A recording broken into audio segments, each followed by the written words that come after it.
নমস্কার সবাইকে। আজ আমি কাতলা মাছ দিয়ে একটা অপূর্ব স্বাদের রেসিপি আপনাদের সাথে শেয়ার করব। এটি বাচ্চারা তো খেতে পারেই, এমনকি বয়স্ক মানুষরাও অনায়াসে এই রেসিপিটি খেয়ে দেখতে পারেন। খুবই ভালো হয় খেতে, রাঁধুনি কাতলা।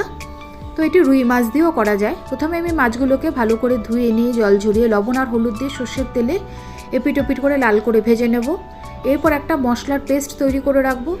একটা বড় সাইজের টমেটো, 3-4 টুকরো আদা আর 2টো কাঁচা লঙ্কার এটা একটা মিহি পেস্ট তৈরি করে নেব।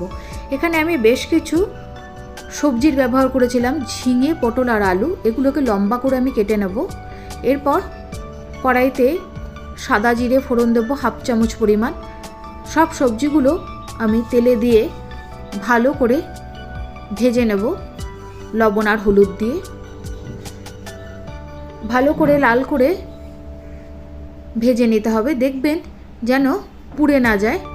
এরপর আমি এর মধ্যে দিয়ে দেব 3 থেকে 4টে তেজপাতা। আমি তেজপাতাটা প্রতি রান্নায় পরে ব্যবহার করার চেষ্টা করি, আমি ধুয়ে ব্যবহার করি।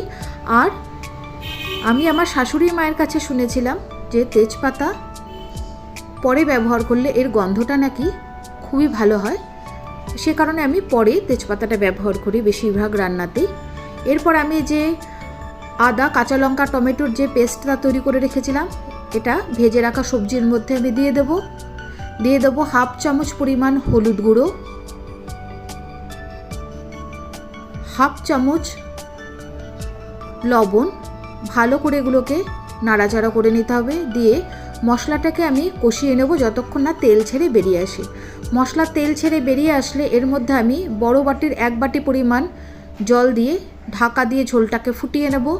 ঝোলটা ফুটে গেলে এর মধ্যে আমি দিয়ে দেবো আগে থেকে ভেজে রাখা সব মাছগুলোকে ঝোলে দিয়ে আমি 7 থেকে 8 মিনিট মতো গ্যাসের ফ্লেমটাকে মিডিয়ামে রেখে ঝোলটাকে ভালো করে ফুটিয়ে নেব। এতে সবজিগুলোও সেদ্ধ হয়ে যাবে আর মাছের গায়ে ঝোলটাও ঢুকে যাবে।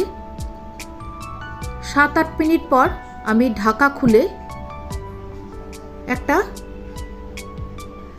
মশলার পেস্ট এখানটায় ছড়িয়ে দেব। সেটা হলো 1 চামচ রাঁধুনি বাটা। এই রাঁধুনি বাটাটা আমি আগে বেটে রেখেছিলাম। 1 চামচ রাঁধুনি বেটে আমি বাটিতে জল দিয়ে এগুলো রেখেছিলাম। ঝোলটা ফুটে গেলে সব শেষে এই রাঁধুনি বাটাটা আমি ছড়িয়ে দেব। এতে কিন্তু এর ফ্লেভারটা খুব ভালো হয় আর গরম ভাতের সাথে অসাধারণ হয় খেতে। এভাবে একবার বানিয়ে দেখবেন। রেসিপিটি কেমন লাগলো অবশ্যই কিন্তু কমেন্টে জানাবেন, আর ভালো লাগলে শেয়ার করে দেবেন।